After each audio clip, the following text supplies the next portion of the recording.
आकाशवाणी दिल्ली प्रस्तुत करता है विशेष फोन इन कार्यक्रम रेडियो डॉक्टर। नमस्कार, रेडियो डॉक्टर के आज के अंक में सभी का स्वागत, अभिनंदन स्वीकार करिए अपनी दोस्त शालिनी मित्तल का नमस्कार। आप सभी जुड़ गए होंगे रेडियो डॉक्टर के साथ क्योंकि समय हो गया है आपके पसंदीदा कार्यक्रम का और हम लेकर आ गए हैं आज का एक और अंक आप सभी के लिए, उस कार्यक्रम में जिसमें होती है आपके स्वास्थ्य समस्याओं का समाधान। हमारे साथ होते हैं विशेषज्ञ। हाथ पैर के जोड़ों का दर्द एक सामान्य समस्या है। ये आपके एक या अधिक जोड़ों को प्रभावित कर सकती है। पहले के समय में जोड़ों का दर्द सिर्फ बुजुर्गों में देखने को मिलता था, लेकिन आज के समय में ये दर्द जो है हर उम्र के लोगों में पाया जा रहा है। क्या कारण है, क्यों होता है, कैसे इससे बचाव कर सकते हैं, कैसे उपचार कर सकते हैं और बहुत सारी बातों के बारे में हम आज इस कार्यक्रम में चर्चा करेंगे। जोड़ों के दर्द के कई कारण भी हो सकते हैं, जैसे गठिया, हड्डियों की कमजोरी, गलत तरीके से बैठना, उठना, खिंचाव, चोट आदि बहुत सारी बातें हैं। तो इन सब बातों की, इन सब समस्याओं की और इन सब के जो प्रॉब्लम्स का समाधान देने के लिए हमारे पास एक एक्सपर्ट भी हैं। जी हाँ, हमारे साथ हैं डॉक्टर उमा कुमार। आप प्रोफेसर एंड हेड हैं department of rheumatology, AIIMS New Delhi में। तो आप भी इस विषय पर यानी सर्दियों में जोड़ों की देखभाल, विंटर्स एंड जॉइंट केयर, इस विषय पर कुछ जानना चाहते हैं, समझना चाहते हैं, पूछना चाहते हैं तो खुलकर पूछिए। रेडियो डॉक्टर कार्यक्रम चल रहा है तो all has to be well, but हमें अपना ध्यान तो रखना पड़ता है ना। और ध्यान रखने के लिए, ये बार बार आपको रिमाइंड करने के लिए हम रोज आते हैं 3 बजे, ये बताने के लिए आप अपना ध्यान कैसे रखें। और आज हम बात करेंगे सर्दियों में जोड़ों की देखभाल, विंटर्स एंड जॉइंट केयर पर। डॉक्टर उमा कुमार हमारे साथ हैं, professor and head department of rheumatology, AIIMS New Delhi में। बहुत बहुत स्वागत है डॉक्टर उमा। धन्यवाद। तो ठंड में कुछ परेशानियां बढ़ जाती हैं, तो आज क्यों ना हम इस बारे में बात करें। और आप जैसा एक्सपर्ट हमें मिलेगा नहीं, तो समय का पूरा उपयोग करते हुए हम सीधे पहले अपने एक श्रोता के साथ जुड़ जाते हैं जो फोन लाइन पर वेट कर रहे हैं, फिर देखते हैं आगे और क्या बात होती है अपनी। जी हेलो। नमस्ते मैम। जी नमस्ते। जी रहमत अली। जी अपना प्रश्न बताएं डॉक्टर साहब से। प्रश्न ये है कि मेरी घरवाली का जो है हमेशा ठंड लगा रहता है और पैर का दर्द जाती नहीं है। उम्र कितनी है आपकी घरवाली की? उम्र है 37। ठीक है, तो देखिए ऐसा है कि जब उनके पैरों में दर्द होता रहता है उसकी बहुत सारी वजह हो सकती हैं। एक तो ये हो सकता है उनका खान पान ठीक ना हो, जिसकी वजह से उनके शरीर में कुछ विटामिन की या फिर मिनरल्स की कमी हो रही हो, जैसे कि कैल्शियम, या फिर जब उनके कामकाज करने का तरीका हो वो ठीक ना हो। तो उसके लिए बहुत जरूरी है कि एक बार आप डॉक्टर को दिखा लें। अगर कुछ कमी आती है तो उसका इलाज संभव है, और नहीं तो चाहे तो खान पान पे ध्यान दे के देख लें, एक्सरसाइज करें, योगा करें, और फिर अगर ठीक नहीं होता तो डॉक्टर को कंसल्ट करें। चलिए, बहुत बहुत धन्यवाद प्रश्न करने के लिए। और सर्दियों की जब हम बात करते हैं, जॉइंट केयर की बात करते हैं, सबसे पहले तो यही बता दें हमारे श्रोताओं को कि क्या क्या समस्याएं आ सकती हैं जोड़ों से संबंधित। देखिए, सर्दियों में अक्सर सुनने को मिलता है कि पर्टिकुलरली जो एल्डरली लोग हैं, बड़े बूढ़े हैं, कि जब सुबह सो के उठ रहे हैं तो बहुत जकड़न महसूस होती है और बिस्तर से निकलने का मन नहीं करता, मजबूरी में निकलना पड़ता है। तो सभी का हाल है, बड़े बूढ़ों का नहीं, सबका है। उनमें ज्यादा मिलता है देखने के लिए। तो एक्चुअली होता क्या है कि जो वेदर है उसके बहुत सारे पैरामीटर्स होते हैं, चाहे वो एटमॉस्फेरिक प्रेशर हो या फिर ह्यूमिडिटी हो, रेन हो जिसे प्रेसिपिटेशन कह देते हैं, या फिर बहुत सारे और भी इलेक्ट्रोमैग्नेटिक एनर्जीज होती हैं। उन सब का असर हमारे शरीर पे पड़ता है।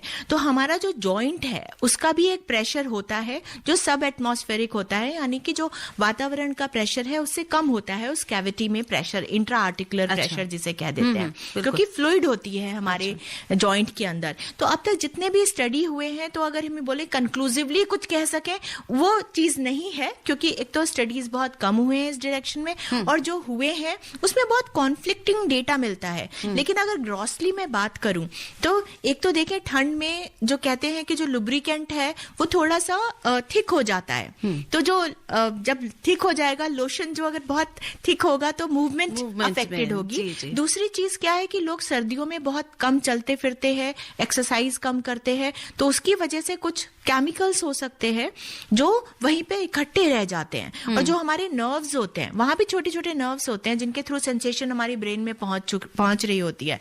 तो उनके थ्रू वो सेंसेशन पेन में ज्यादा परसीव होती है, हमें फील ज्यादा होता है। और फिर तीसरी चीज ये होती है कि जाड़ों के दौरान में विटामिन डी की समस्या कमी भी बहुत ज्यादा देखी गई है, तो वो भी एक जोड़ों में दर्द का कारण बन जाता है। तो जब इसीलिए कहते हैं कि जो मूवमेंट है वो एक लोशन की तरह काम करता है। तो सर्दियां कितनी भी हो, वार्म कपड़े पहने और चले फिरे जरूर, एक्सरसाइज जरूर करें और खुश रहें। और थोड़ा मूड भी हमारा विंटर्स में डिप्रेस सा हो जाता है। तो कहते हैं जब वो हम नेगेटिविटी की तरफ जा रहे होते हैं या थोड़े डिप्रेसिव मूड में होते हैं, ग्लूमी मूड में होते हैं, तो कोई भी छोटा सा स्टिमुलस हमें बहुत इरिटेट करता है। तो ये बहुत सारे फैक्टर्स मिला के, और एक और चीज मैं कहना चाहूंगी, सर्दियों में सिर्फ कमियां ही नहीं होती, बहुत फायदे भी होते हैं। खाने की बहुत सारी चीजें अवेलेबल होती है, हम खाते बहुत है, क्योंकि मैं ये चाहती हूँ वजन बढ़ता है। तो वजन बढ़ता है, वजन बढ़ने से भी जिनको घुटनों की समस्याएं हो जाती है, तो वेट का भी ध्यान रखना है। और बहुत सारी बातें आपने एक साथ बताई हैं। हम चाहेंगे कि एक एक करके हम उन कार्यक्रम के दौरान विस्तार से इस पर बात करते रहे। हमारे एक श्रोता वेट कर रहे हैं। हेलो जी, स्वागत है कार्यक्रम रेडियो डॉक्टर में। बताएं अपना नाम। मैम, मैं मयूर विहार से रचना बोल रही हूँ। Good afternoon Rachna ji. Good afternoon ma'am, actually my mother is 65 years, तो उनके घुटने में प्रॉब्लम है, तो और उनका शुगर भी है, तो वो अपना वॉक भी लेती रहती हैं जितना कर पाती है, मतलब ऐसे बैठती नहीं है कि चलो मैं ठंड है तो बैठ जाऊं। तो मैं ये जानना चाहती हूँ मैम, उनको इस टाइम पे क्या एहतियात रखनी चाहिए, और जो हम अभी यंगस्टर हैं, हम पहले से क्या कुछ ऐसी तैयारी कर सकते हैं कि हम इस जोन में ना जाएं, या ये सबको होता ही है? देखिए, पहली सलाह तो और पहली सलाह तो इनके मदर के लिए, क्योंकि देखिए 65 ईयर की एज में वेयर एंड टेयर जॉइंट में होती है, उसको हम डीजेनरेटिव जॉइंट डिजीज कह देते हैं, यानी कि ऑस्टियोआर्थराइटिस। और उसमें क्या होता है, जो लुब्रिकेंट है वो कम होता है, जॉइंट में वेयर टेयर ज्यादा होती है, और जो एक शॉक एब्जॉर्बर होता है, जो कार्टिलेज होता है, उस पे कार्टिलेज वो भी घिसता है, तो उसकी वजह से जोड़ों में दर्द होना एक आम बात है उस उम्र में। अब उससे बच कैसे सकते हैं, और उनको डायबिटीज भी है, तो जिनको डायबिटीज होती है उनमें ऑस्टियोआर्थराइटिस थोड़ा सा ज्यादा करके मैनिफेस्ट करता है, मतलब उनको प्रॉब्लम थोड़ी ज्यादा हो सकती है। तो इनकी मदर को चाहिए, एक तो अपना, अगर ओवरवेट है तो वेट को कम करने की धीरे धीरे कोशिश करें। दूसरी चीज, अगर वो आलती पालती बैठते हैं, उकड़ू बैठते हैं, या फिर सीढ़ियां चढ़ना उतरना का काम ज्यादा है, तो उसको थोड़ा कंट्रोल में करें और आलती पालती ना बैठें, उकड़ू ना बैठें। पूजा पाठ करते हैं तो स्टूल पे बैठ के पूजा कर सकते हैं, चेयर पे बैठ के पूजा कर सकते हैं। इसके अलावा कुछ एक्सरसाइजेज होती हैं, क्योंकि हमारे जोड़ हमारे मांसपेशियों के बिना कुछ भी नहीं है। मांसपेशियां उनको कंट्रोल में रखती हैं, और जो मूवमेंट होती है वो वही परफॉर्म कराती है। तो अगर हमारी मांसपेशियां कमजोर होंगी तो भी दर्द होगा, जोड़ की प्रॉपर मूवमेंट नहीं हो पाएगी। तो कुछ एक्सरसाइजेस होती है स्पेसिफिक जॉइंट्स के लिए, तो वो एक्सरसाइजेस करें और अपनी शुगर कंट्रोल में रखने की पूरी कोशिश करें। तो फिर इन्होंने भी ये पूछा, एक इनका भी सवाल था अपने लिए कि क्या करें जिससे ना हो। देखिए, एज के साथ साथ हमारे शरीर में बहुत सारे बदलाव आते हैं, तो वो जोड़ों में भी आएंगे ही आएंगे। अब एक चीज होती है जिसे हम क्या देते हैं, एक्सेलरेटेड एजिंग, मतलब जितना बदलाव आना चाहिए उससे ज्यादा आ रहा है। तो उस ना हो, उसके लिए बचपन से ये कोशिश करनी है कि हमारा खान पान बहुत अच्छा हो, हमारी फिजिकल एक्टिविटी बहुत बनी रहे, ना ही यही कि हम बिल्कुल मोबाइल पे, लैपटॉप पे और वहां तक ही सीमित रह जाएं, टीवी देखने तक। हमारी फिजिकल एक्टिविटी होनी चाहिए, एक्सरसाइजेज होनी चाहिए, योगा का आदत डालना चाहिए। इसके अलावा कहते हैं कि जो स्लीप है, कोई भी स्ट्रेसर है, वो उसको अवॉइड करें, मतलब पूरी नींद लें, पानी खूब पिए, और कैल्शियम, विटामिन डी की मात्रा प्रचुर, मतलब पूरा कहना चाहिए कि एडिक्वेट मात्रा में ले। तो इन चीजों का ध्यान रख के, और अपना जो भी काम काज करते हैं, तो उसका एक जॉइंट की एक नॉर्मल पोजीशन होती है, एक न्यूट्रल पोजीशन जिसे हम कह देते हैं, जिसकी वजह से जोड़ में नॉर्मल प्रेशर रहता है। जैसे किसी के घुटने में अगर आपने कोई प्रेशर नहीं पड़ रहा, आराम से बैठे हुए हैं, रिलैक्स्ड है नहीं, तो वो न्यूट्रल प्रेशर है। जैसे आपने आलती पालती बैठे तो जॉइंट के अंदर का प्रेशर बढ़ गया, और कहीं का भी प्रेशर बढ़ेगा तो डैमेज होगी। बलून में ही आप ज्यादा इन्फ्लेट कर दें तो क्या होगा, वो बस मतलब आपको पोस्चर भी मैटर करता है। पोस्चर भी मैटर करता है, और काफी मैटर करता है। ओके, तो बहुत सारी चीजें मैटर करती हैं, लेकिन जो आपने चीजें बताई वो धीरे धीरे करके हम देख रहे हैं, क्योंकि यंगस्टर्स वो चीजें चीजें फॉलो नहीं कर रहे, जैसे आपने बताया खान पान है, स्ट्रेस है, पोस्चर है, ये सारी चीजें क्योंकि दिन प्रतिदिन हम देख रहे हैं बिगड़ रही है हमारे जो यंगस्टर्स हैं, इसीलिए शायद ये समस्याएं अब कम उम्र में भी देखी जा रही हैं। एब्सोल्युटली। आप देखिए यंग बच्चे हैं अपने टीन्स में या फिर अर्ली 20s में, वो काफी जॉइंट पेन करके कमर में दर्द हो रहा है, गर्दन में दर्द हो रहा है। इवन कि मैं पहले भी बता चुकी हूँ कि एक करीब 23 ईयर का बच्चा आया और उसके लिटिल फिंगर में, मतलब उंगलियों में टेढ़ापन था और सुबह उठता था तो स्टिफनेस होती थी। बहुत जगह दिखाया, वहां पे कुछ पैरामीटर्स भी पॉजिटिव आ गए, तो उसको लगा कि आर्थराइटिस हो गई। फिर समहाउ वो पहुंचा, फिर हमने देखा कि जो स्मार्टफोन जो वो यूज करता था, तो क्या होता है कि स्मार्टफोन में बहुत वेट होता है, तो वेट होता है तो आप उसको बैलेंस करने की कोशिश करते हैं अपने लिटिल फिंगर पे, जब ऐसे पकड़ते हैं बात कर रहे हैं तो जब उस पे एक छोटी सी उंगली है और उस पे छोटे छोटे मसल्स होते हैं, आप उन पे एक्स्ट्रा स्ट्रेस डाल रहे हो तो उनमें वो कॉन्ट्रैक्चर में चले जाते हैं, तो उससे क्या होगा, टेढ़ापन आ जाता है उंगलियों में। तो ये तो, और या फिर कभी देखा होगा आपने हाथों में झंझनाहट शुरू हो गई है ना, तो जब फोन आप पकड़ रहे हैं हाथों में तो उंगलियों में कॉन्स्टेंटली आपका एक स्ट्रेस तो दे रहे हो ना, दे रहे हैं, तो उसकी वजह से एबनॉर्मल पोजीशनिंग की वजह से जॉइंट के बहुत सारी समस्याएं हो जाती है, अवॉइडेबल है। और कई बार इस तरफ जैसे आप बता रहे हैं ध्यान भी नहीं जाता कि ये भी रीजन हो सकता है, इतने सारे टेस्ट करा लिए गए, तो ये सारी चीजें भी ध्यान रखना बहुत जरूरी है। हमारे श्रोता हमको अच्छे अच्छे मैसेज भेज रहे हैं, आपकी बहुत तारीफ कर रहे हैं, लिख रहे हैं कि आप बहुत अच्छे से हमें समझा रही हैं, बहुत बातें आपकी समझ में आ रही हैं। इन्होंने लिखा है आपका बहुत बहुत धन्यवाद और आभार। नाम इन्होंने अपना लिख के नहीं भेजा है, पर ये कार्यक्रम सुन रहे हैं और उन्होंने तारीफ करी है। एक और तारीफ हमारे पास आई है शिखिल शर्मा जी ने हैदराबाद से लिखा है, नमस्ते शालिनी जी, मुझे आशा है कि आपका सप्ताह अच्छा गुजर रहा होगा, धन्यवाद। मुझे कहना होगा कि रेडियो डॉक्टर श्रृंखला बहुत जानकारी पूर्ण है, भले ही चर्चा का विषय हर श्रोता के साथ ना जुड़ा हो, पर ये जानकारी हमें बहुत देता है और हमारे आसपास के लोगों को मदद करता है। ये बहुत अच्छा काम है जो आप और आपकी टीम कर रही है, तो बहुत बहुत धन्यवाद शिखिल जी। इसी तरह से हमारी हौसला अफजाई करते रहिए और कार्यक्रम के साथ जुड़े रहिए, और कोशिश यही होती है कि हर तरह के लोग जो इस कार्यक्रम के साथ जुड़े हैं उनसे संबंधित प्रश्न, उनसे संबंधित टॉपिक्स हम लेते रहें, इसलिए टॉपिक्स हम बदलते रहते हैं। देखिए ये हमें प्रश्न भेजा है मनीष लांबा नजफगढ़ न्यू दिल्ली से। इन्होंने लिखा है कि मेरी मम्मी की उम्र 55 इयर्स है और कई सालों से घुटनों के जोड़ों में दर्द रहता है, जब तक मेडिसिन चलती है तब तक रिलीफ रहता है और फिर वैसे का वैसा दर्द हो जाता है। प्लीज कोई बेस्ट सॉल्यूशन बताएं या कोई रेमेडी बताएं। देखिए एक अच्छी बात है कि बच्चे अपने पेरेंट्स के लिए इतनी कंसर्न शो कर रहे हैं, ये बहुत अच्छी बात है। दूसरा, जैसे हमने बात किया, जो अभी हमने एक क्वेश्चन लिया था जिसमें 65 इयर्स एज थी और नी में प्रॉब्लम हो रही थी, तो इनके लिए अगर ये सुन रहे हो उस वक्त तो उनके लिए भी वो चीज लागू होती है। और दूसरा ये है कि एक देखने वाली ये चीज है, कुछ करेक्टेबल फैक्टर्स होते हैं। जैसे मान लीजिए किसी को नी में प्रॉब्लम हो गई जो कि डिजेनरेटिव जॉइंट डिजीज है, कोई इन्फ्लेमेटरी आर्थराइटिस नहीं है। इन्फ्लेमेटरी आर्थराइटिस का मतलब होता है सूजन वाली आर्थराइटिस, जैसे रूमेटॉइड आर्थराइटिस, स्पॉन्डाइलो आर्थराइटिस या कुछ और प्रकार का गठिया, जिसके लिए मेडिकल ट्रीटमेंट अलग से स्पेसिफिक जरूरी होता है। लेकिन यहाँ पर क्योंकि इनकी उम्र 55 है तो ये मान के चल रही हूँ कि हो सकता है इनको डिजेनरेटिव आर्थराइटिस ही हो। किस उम्र में आप मान के चलते हैं कि डिजेनरेटिव आर्थराइटिस होगी शुरू? यूजुअली हम कहते हैं कि 45-50 के बाद मिलनी चाहिए, लेकिन आजकल जैसा आपने कहा शुरुआत में कि 30-35 साल के लोगों में भी ये समस्याएं देखने को मिल रही है हमें, because of various other factors. तो जो इनके मदर को प्रॉब्लम है तो एक बार तो डॉक्टर को कंसल्ट जरूर करें, और ऑस्टियोआर्थराइटिस के लिए ऑर्थोपेडिक सर्जन जो होते हैं वो भी देख सकते हैं, और हो सकता है एक्सरे करवाया जाए नी में, और जिसमें कि जॉइंट का स्पेस देखते हैं या डैमेज कितनी है वो देखते हैं, कोई डिफॉर्मिटी तो नहीं है वो देखते हैं।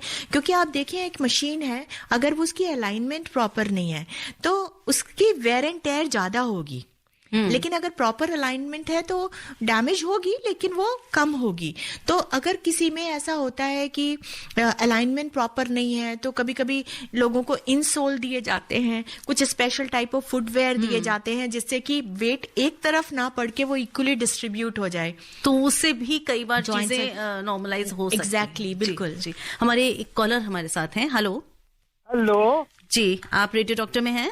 शालिनी मित्तल जी को हाथ जोड़कर नमस्कार। जी नमस्कार चट्टा जी। जी रघुविंदर सिंह चट्टा बोल रहा हूँ। जी, आप प्रश्न करें। डॉक्टर उमा कुमार हमारे साथ हैं आज। डॉक्टर उमा को भी सादर प्रणाम। प्रणाम। डॉक्टर साहब, मेरे 2 सवाल हैं। पहला तो ये कि 1996 में प्रैक्टिस के दौरान मेरे लिगामेंट स्ट्रेच हो गए थे। उस टाइम पूरा ट्रीटमेंट किया था, लेकिन अभी इतने साल के बाद भी जब भी मौसम चेंज होता है, ठंड का मौसम होता है, तो मेरे दोनों घुटने जकड़ जाते हैं। तो क्या किया जाए? नंबर 2 कि जब ये जोड़ों का दर्द होता है तो कुछ लोग होम रेमेडीज जैसे मलहम लगाना, सेक करना, तो ये क्या ठीक है?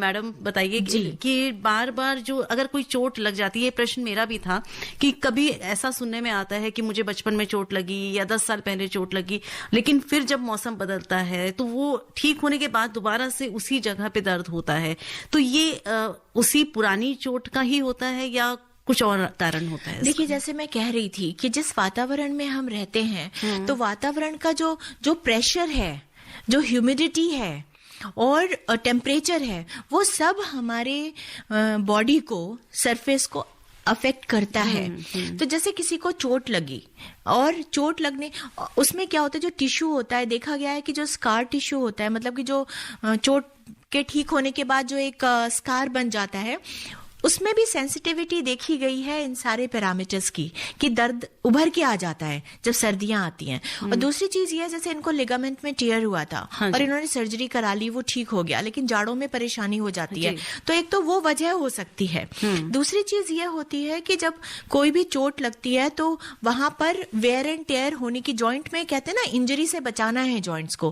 अगर इंजरी हो गई और ट्रीटमेंट भी ले लिया तो भी हो सकता है जो डिजेनरेटिव प्रोसेस है डैमेज होने की, वो थोड़ी एक्सेलरेट हो सकती है, उस जगह पे एक्सेलरेट हो सकती है, तो वो पेन उभर के आ सकता है because of all these factors. लेकिन उसका कोई नुकसान नहीं होगा अगर इंटरनल कोई डैमेज नहीं है टिश्यू में। ठीक है। हाँ, और दूसरा ये इन्होंने कहा कि तेल लगाने को बोलते हैं, कोई प्रॉब्लम नहीं है, आप सिकाई कर सकते हैं। हम तो खुद भी कहते हैं कि अगर बहुत ज्यादा इन्फ्लेम्ड जॉइंट नहीं है तो कोल्ड फर्मेंटेशन करें, क्योंकि कहते हैं गर्म है और गर्म पे गर्म लगाएंगे तो दर्द ज्यादा होगी, सूजन ज्यादा हो सकती है। Alternate hot and cold fermentation के लिए बोलते हैं, बिल्कुल किया जा सकता है। तेल जो भी ये लगाते हैं बिल्कुल लगा सकते हैं। लेकिन कभी कभी ये देखा गया है कि जब होम रेमेडीज के नाम पे जब आप बाहर देशी इलाज के लिए जाते हैं तो कभी कभी गरम रॉड से सिकाई करते हुए मैंने देखा, उसके निशान होते हैं जोड़ों पर। अच्छा, एग्जैक्टली। और वो सब चीजें ना करें, उनमें ना पड़े। और दूसरी चीज ये, जो आप फिजियोथेरेपी गए और किसी को नॉलेज नहीं है तो वो खिंचाई बहुत ज्यादा हो गई कि पता चला फायदा करने के चक्कर में डैमेज ज्यादा हो गई, क्योंकि ये थेरेपीज बहुत कस्टमाइज्ड होते हैं, हर किसी के लिए अलग हो सकते हैं। प्रेशर आप किसी के लिए कुछ हो सकता है, किसी के लिए कुछ हो सकता है, कितना अप्लाई करना है, कितनी रेंज ऑफ मूवमेंट करानी है और कब करना है, बहुत ध्यान रखने वाली चीज है। मतलब कराएं तो सही जगह से कराएं और सही तरीके से कराएं। बिल्कुल, बहुत अच्छी बात आपने बोली, ये ध्यान रखना चाहिए। हमारे एक और कॉलर हैं जी, राकेश जी, आप हमारे साथ हैं। नमस्कार मैम। जी नमस्कार मैम। 45 एज है मेरी और हरियाणा सोनीपत डिस्ट्रिक्ट खरगोदा से बोल रहा हूँ। जी जी मैम, जो लोअर बॉडी है ना, उसमें कम्प्लीटली में पेन बना रहता है। जी, और कोई क्वेश्चन है? लोअर बॉडी में पेन बना रहता है मैम? लोअर बॉडी नहीं है, जो हाथों, मतलब मैं जिस करवट सोता हूँ ना, अच्छा, वही हाथ सुन हो जाता है।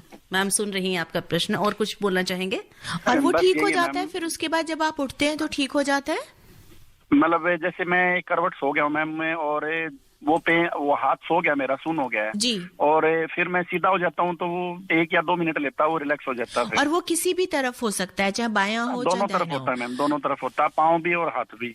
जी, देखिए ऐसा होता है कि अगर ये आपके किसी पोजीशन में हो रहा है तो कभी कभी क्या होता है कि हमारी कोई नस दब जाती है, सर्कुलेशन जो है, जो ब्लड सर्कुलेशन है वो कम हो जाता है। फिर जब हम पोजीशन चेंज करते हैं तो फिर दोबारा से सर्कुलेशन नॉर्मल हो जाए तो चीज ठीक हो जाती है।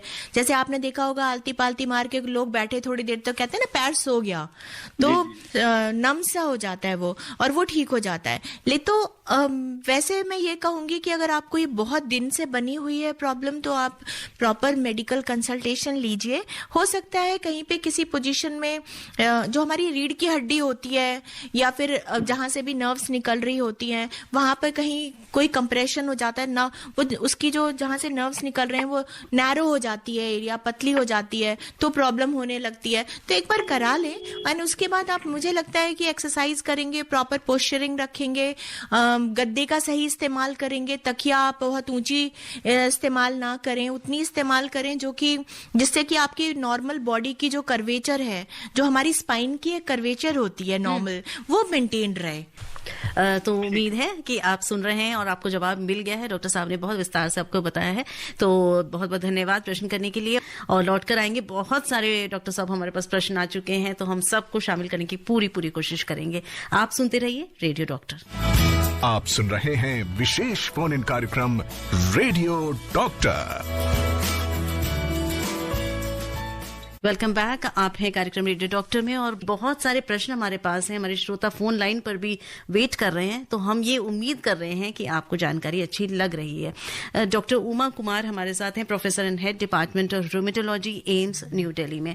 बीपी सिंह जी हमारे साथ जुड़ गए हैं फोन लाइन पर। हेलो। हाँ, नमस्कार मैडम। जी नमस्कार। मैडम, मेरी दिक्कत ये है, करीब 42-43 साल पहले में गिर गया था, तो नीचे का जो पैर होता है वो मुड़ गया था, लेकिन उसमें आजकल ना उस पैर में थोड़ा चलने में जब जोर से चलते हैं तो एकदम से एक पेन होता है थोड़ी देर के लिए। ये क्या समस्या हो सकती है? वो पहले तो ठीक हो गया था, बीच में अभी खासकर ये मौसम चेंज होता है, खासकर विंटर में ज्यादा दिक्कत आती है। जी देखिए, हमने ऐसा ही क्वेश्चन थोड़ा सा सिमिलर सा पहले भी लिया, और दो चीजें हो सकती हैं। एक तो जो इनको चोट लगी थी उसकी वजह से अभी दर्द उभर आता हो विंटर्स में, दूसरा हो सकता है कोई नई परेशानी हो रही हो।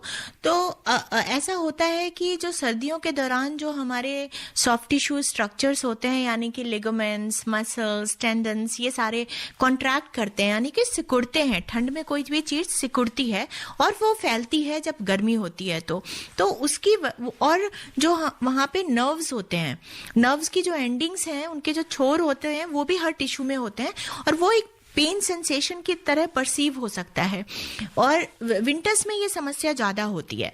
तो अगर ऐसा है तो चिंता की बात नहीं है, उसमें विंटर्स के दौरान हॉट फर्मेंटेशन या एक्सरसाइज करके या थोड़ा मॉडिफिकेशन करके अपने चलने फिरने में उसको ठीक कर सकते हैं। कभी कभी पेन किलर भी ले सकते हैं। लेकिन अगर दूसरी कोई समस्या है, ये लगातार बना हुआ है, तो हो सकता है कि इनको कुछ इन्वेस्टिगेशंस की जरूरत पड़े, जैसे एक्सरेज है या जो भी और इन्वेस्टिगेशंस होते हैं, तो वो डॉक्टर डिसाइड करेगा। नहीं, लगातार मैडम नहीं होता, ये इसी टाइम होता, लगभग इस बार ज्यादा हो रहा है। तो आप चिंता मत कीजिए। तो फिर आप ये कर सकते हैं कि जो जोड़ के आसपास की अपनी मांसपेशियां हैं उनको आप मजबूत रखें और अपने चलने फिरने का तरीका ठीक रखें। दर्द थोड़ा अगर ज्यादा कभी हो जाता है तो एक आध पेन किलर ले सकते हैं, या फिर जेल जैसे लगाते हैं, जो हम होम रेमेडीज की कुछ बात कर रहे थे, वो कर सकते हैं।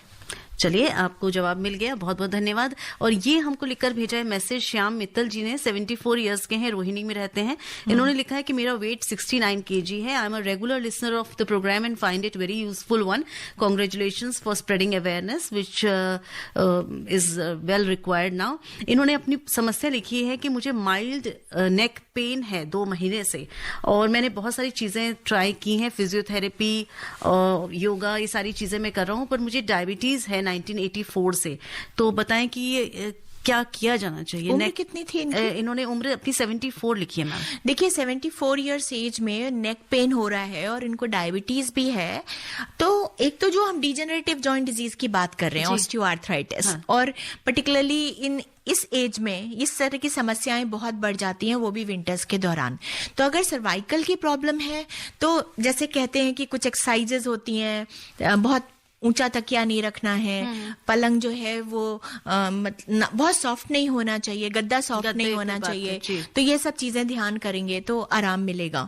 लेकिन अगर इनको ये समस्या गर्दन में है और उसकी वजह से किसी हाथ पैर में वीकनेस महसूस हो रही है, दर्द बहुत ज्यादा रहता है, नेक के एक पर्टिकुलर मूवमेंट पे इनको पेन होता है, चक्कर आ रहे हैं ऐसी, तो डॉक्टर को कंसल्ट करें। जी, एक चीज उन्होंने और लिखी है कि मेरा A1C इज मोस्टली बिलो 7%, तो इससे आप वो HbA1c होता है, वो डायबिटीज का कंट्रोल देखने के लिए ये टेस्ट कराया जाता है। तो अगर बिलो 7 है तो अच्छी बात है, अच्छी बात है। हाँ। ठीक है। डॉक्टर उमा से मेरा एक प्रश्न है, लिखने वाले हैं विवेक कुमार सिंह, जौनपुर से ये मैसेज कर रहा हूँ। मेरे पिताजी लगभग 75 साल के हैं, उनके घुटनों में प्रॉब्लम है, उन्हें चलने में तकलीफ होती है, तो क्या अगर हम इलेक्ट्रिक ब्लैंकेट का इस्तेमाल करते हैं तो उससे कुछ फायदा हो सकता है, क्योंकि ठंड का मौसम है? और दूसरी चीज, अगर इलेक्ट्रिक ब्लैंकेट का इस्तेमाल करते हैं तो ऐसे बुजुर्ग लोगों के लिए क्या सावधानी रखनी चाहिए ब्लैंकेट यूज करते वक्त? देखिए, बिल्कुल आप इलेक्ट्रिक ब्लैंकेट यूज कर सकते हैं गर्माहट को मेंटेन करने के लिए, लेकिन मैं ये सजेस्ट करूंगी कि जो हमारे अपने तरीके हैं ठंड में बचने के, जो हमारे ब्लैंकेट्स, कंबल होते हैं, नॉर्मल बेडशीट्स होती हैं, रजाइयां होती हैं, तो कहते हैं actually layering is more important, कि एक मोटा सा चीज लें और दूसरा ये है कि आपने दो तीन चीज ली जिसमें एयर ट्रैप होती है, और आपकी जो हीट तो आपका शरीर प्रोड्यूस करता है ना, तो जो प्रोड्यूस कर रहा है वो बाहर ना जाने पाए, राइट, वो अंदर तक ट्रैप होके रहे, तो गर्माहट बनी रहती है, तो वो कर सकते हैं। ठीक है। और ये हमें हमारे एक श्रोता वेट कर रहे हैं फोन लाइन पे, इनको पहले ले लेते हैं प्रश्नों को, उसके बाद लेंगे मैसेजेस को। हेलो जी, आप राजेश जी? जी मैम। जी, कहाँ से बोल रहे हैं, कहाँ से कॉल किया आपने? जी, हम चक्रबस्ती दिल्ली से बोल रहे हैं जी। हाँ जी, आप कुछ पूछना चाहते हैं डॉक्टर उमा से? जी मैम, मेरे घुटनों में दर्द रहता है जी कई बार। घुटनों पर तो मैम ने काफी बात की है पूरे कार्यक्रम में। आप कार्यक्रम सुन रहे थे शुरू से? नहीं, अभी चलाया जी। हाँ जी, आपने देर कर दी। चलिए, कभी भी आप सुने रेडियो डॉक्टर को शुरू से सुने, 3 बजे से आते हैं हम एयर पर।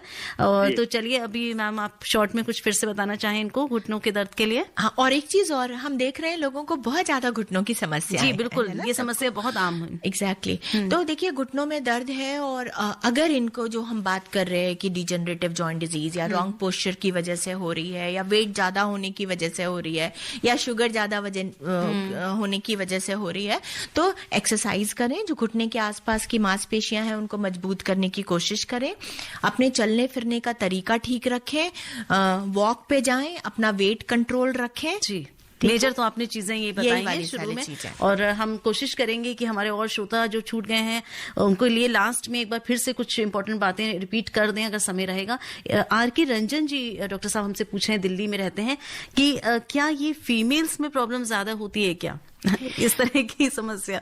जी देखिए, जो हाँ, ये बात सच है कि ज्यादातर गठिया की बीमारियां फीमेल्स में ज्यादा कॉमनली होती हैं। अच्छा, इस तरह का डाटा है? हाँ, डाटा है।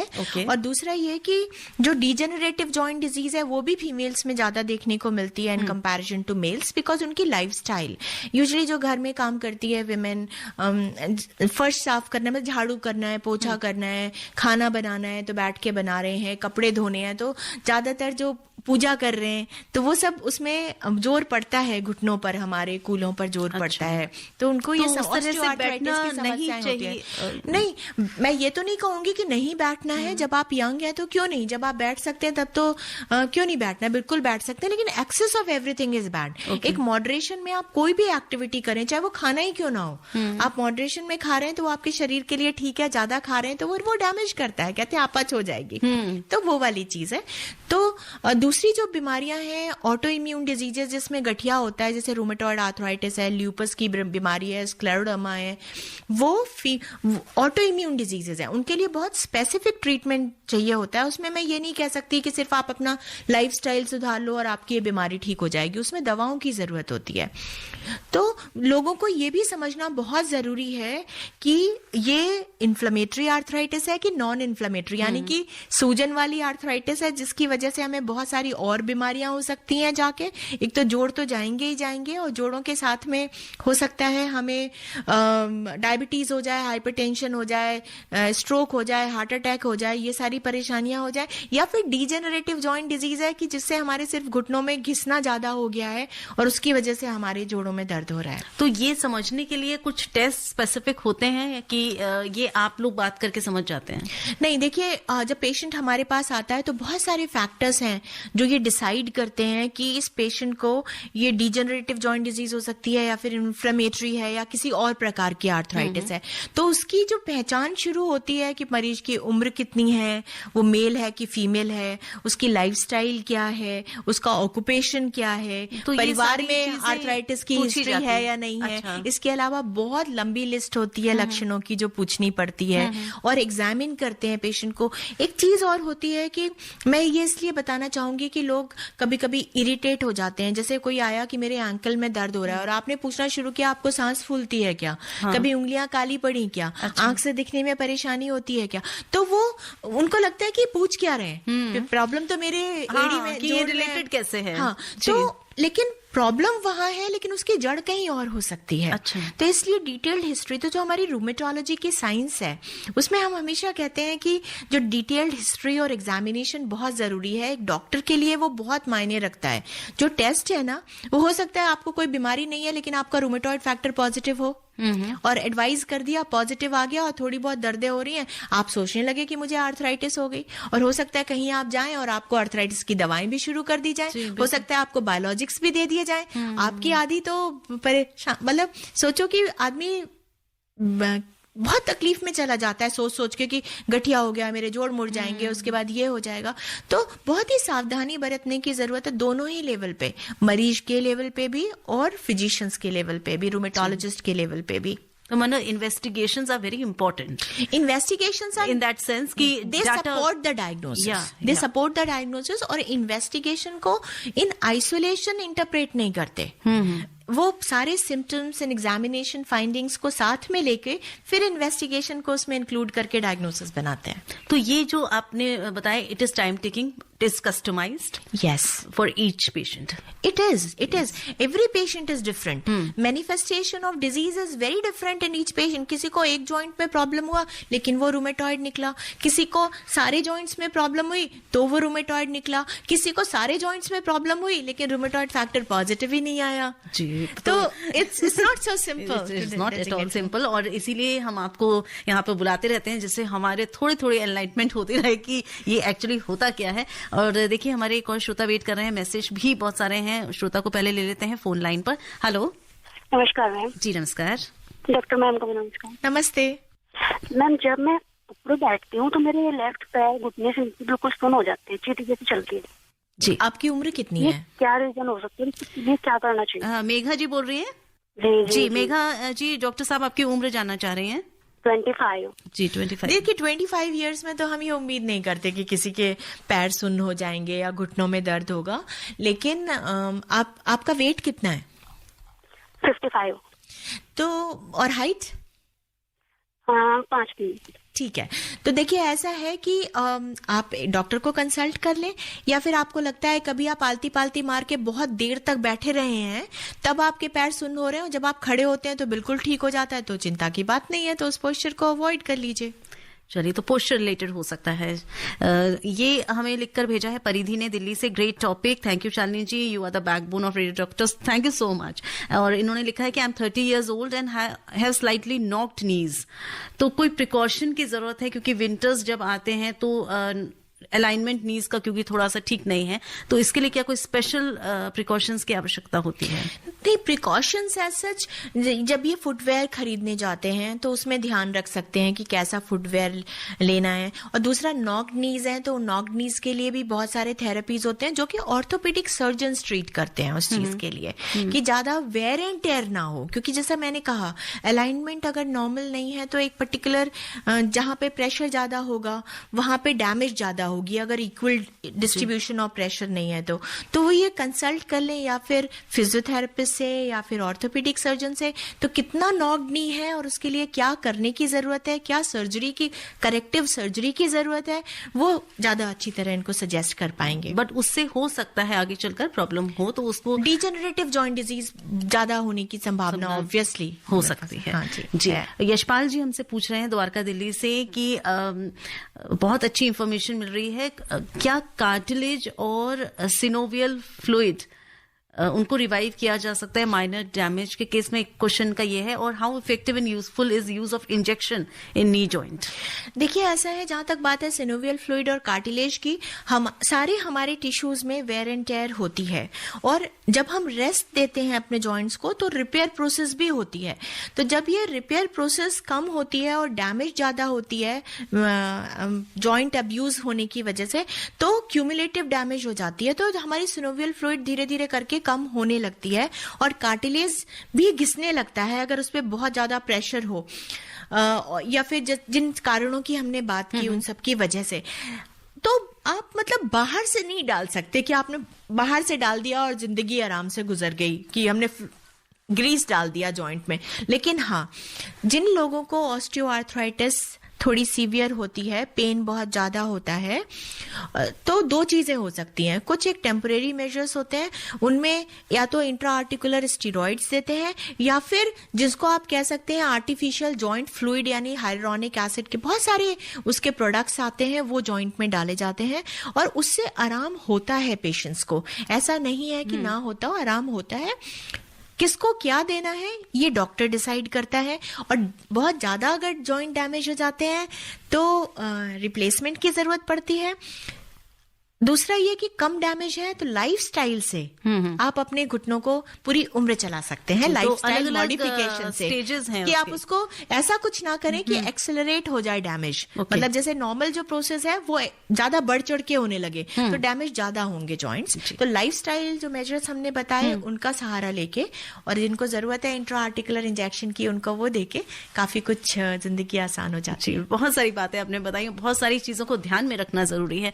एक और श्रोता हमारे साथ हैं, तो चलिए इनकी बात भी सुन लेते हैं। हेलो जी। मैं राजेंद्र बोल रहा हूँ, करमपुरा दिल्ली से ही। जी जल्दी प्रश्न कर लें, समय कम है हमारे पास, बातें बहुत करनी है मैम से। जी प्रश्न कर लें। सवाल मेरा ये है मैम कि देखिए मुझे ना 2004 है, दोनों हिप्स के ऊपर दाएं बाएं आगे बगल में मतलब डिस्क में कोई प्रॉब्लम नहीं है जी। वही हाल जो है शोल्डर में है दाई साइड और बाई साइड, पर बाई साइड ज्यादा मुझे प्रॉब्लम है जी। अब मैं आगे की अगर बैंड होता हूँ तो मुझे जो है पेन बढ़ जाता है, अगर मैं पीछे की ओर बैंड होता हूँ या फोल्ड होता हूँ तो मुझे रिलीफ मिलता है। मतलब मुझे लिगामेंट जॉइंट्स की ही प्रॉब्लम है 2004 से मैम। तो अब मैं जानना ये चाहूंगा कि ये ऑस्टियो आर्थराइटिस है, इसके लिए मुझे ऑर्थोपेडिक सर्जन से मिलना पड़ेगा या फिर आपकी पास ही आना पड़ेगा? पहला सवाल तो मेरा ये है जी। और दूसरा सवाल प्लीज मेरा वो ये है कि मैंने सुना है जो लोग खट्टा खाते हैं, चटपटा खाते हैं, जैसे आंवला, नींबू, मौसमी, संतरे वगैरह, दही, लस्सी, छाछ, मट्ठा, तो उन्हें ये बीमारी जो है होने के जल्दी ज्यादा चांस होते हैं, या जिनको ये बीमारी है उनको ये नहीं खाना चाहिए? देखिए ऐसा है कि इन्होंने जो कहा कि खट्टा और मीठा खाने वाली बात, मैं कहूंगी कि ऐसा फूड से कोई भी आर्थराइटिस नहीं बढ़ती है, एक्सेप्ट जो गाउटी आर्थराइटिस होती है उसमें हम कुछ चीजें खाने को मना करते हैं, जैसे कि सी फूड वगैरह, रेड मीट वगैरह, अल्कोहल, ये सारी चीजें।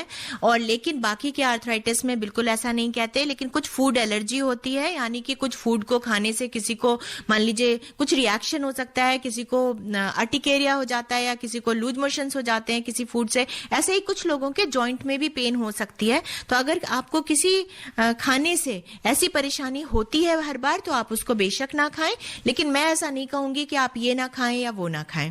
दूसरी चीज जो आप परेशानी बता रहे हैं, हो सकता है आपके जॉइंट में ना हो कि आपके लिगामेंट्स या जहां पर मसल्स इंसर्ट हो रहे हैं बोन पे, टेंडन्स उनमें हो, जिसको हम सॉफ्ट टिश्यू रूमेटिज्म कह देते हैं। तो आप जाके ऑर्थोपेडिक सर्जन से मिल लीजिए, अगर वो जरूरी समझेंगे तो जरूर रूमेटोलॉजिस्ट के पास रेफर कर देंगे। धन्यवाद प्रश्न करने के लिए। समय बहुत हमारे पास कम है क्योंकि प्रश्न बहुत ज्यादा है अभी भी हमारे पास, तो मैं सिर्फ नाम ले पाऊंगी अपने श्रोताओं का और साथ में धन्यवाद दे पाऊंगी कि उन्होंने हमें लिखा है। और मुझे ये लगता है मैम कि जितनी बातें आपने पूरे कार्यक्रम के दौरान बताई हैं वो सारी बातें कहीं ना कहीं इनके प्रश्नों का जवाब भी बन रही हैं। तो मैं सिर्फ जल्दी से बताऊंगी और फिर चाहूंगी चलते चलते आप इसको एक टिप्स के फॉर्म में मुझे फिर से रिपीट कर दीजिएगा। तो गुड्डू ढाकर जी उज्जैन जिले से आपने लिखा है, बहुत बहुत धन्यवाद। साथ में लिखा है नेहा जी ने जयपुर से, उन्होंने अपना प्रश्न किया, ये हमें लिखकर भेजा। हमारे लिखने वाले ने उमर जी हैं 72 ईयर्स के, इन्होंने लिखा है, नहीं निसार अहमद इनका नाम है, मेरठ से इन्होंने भी हमसे प्रश्न किया और ये प्रश्न हमको लिखकर भेजा लिखने वाली हैं पूनम नोएडा से। बहुत सारे हमारे पास मैसेजेस आए हैं। डॉक्टर साहब बहुत अच्छी जानकारी दे रही हैं, बहुत अच्छा लग रहा है। ये लिखकर भेजा है विद्यापति कुशवाहा जी ने हमें। और इंडियन आर्मी के हमारे ये श्रोता हैं, लिखा है रनिम गोत्रा डिस्ट्रिक्ट कठुआ जम्मू कश्मीर से। जय हिंद और जय मैम, बहुत अच्छी बात आपने इस कार्यक्रम के दौरान हमें बताई है। और ये हमें लिखकर भेजा डॉक्टर साहब जी नमस्ते, तेज नारायण शाह लुधियाना पंजाब से लिखा है इन्होंने। ये नरदेव सिंह चौहान जी धन्यवाद, कोटद्वार से आपने लिखा है। और मैं भी पढ़ते पढ़ते मुझे लग रहा है कि कोई मैं पूरे कंप्लीट कर पाऊं, लेकिन आई एम सॉरी मैं नहीं कर पाऊंगी। मंजीत कुमार जी धन्यवाद लिखने के लिए। और साथ ही साथ रणधीर जी ने दोबारा से धन्यवाद दिया है।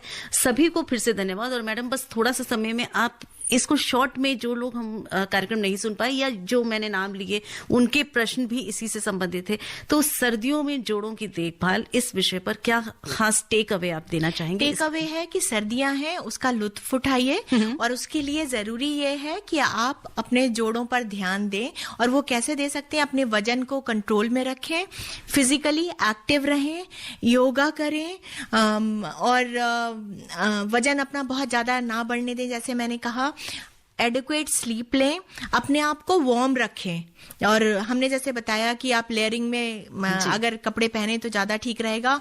कहीं दर्द हो रहा है तो हॉट शावर लें कि आप उससे भी बहुत सारे दर्द ठीक हो जाते हैं। और पानी का हाइड्रेशन का ध्यान अपना बिल्कुल रखें, पानी पिए बिल्कुल। कभी लोग पानी नहीं पीते क्योंकि बार बार they have to go to the washroom and मुश्किल होगी और ठंड में ज्यादा जाना पड़ेगा, तो इसलिए लेकिन पानी जरूर पिए, हाइड्रेटेड रखें अपने आप को और खुश रहें।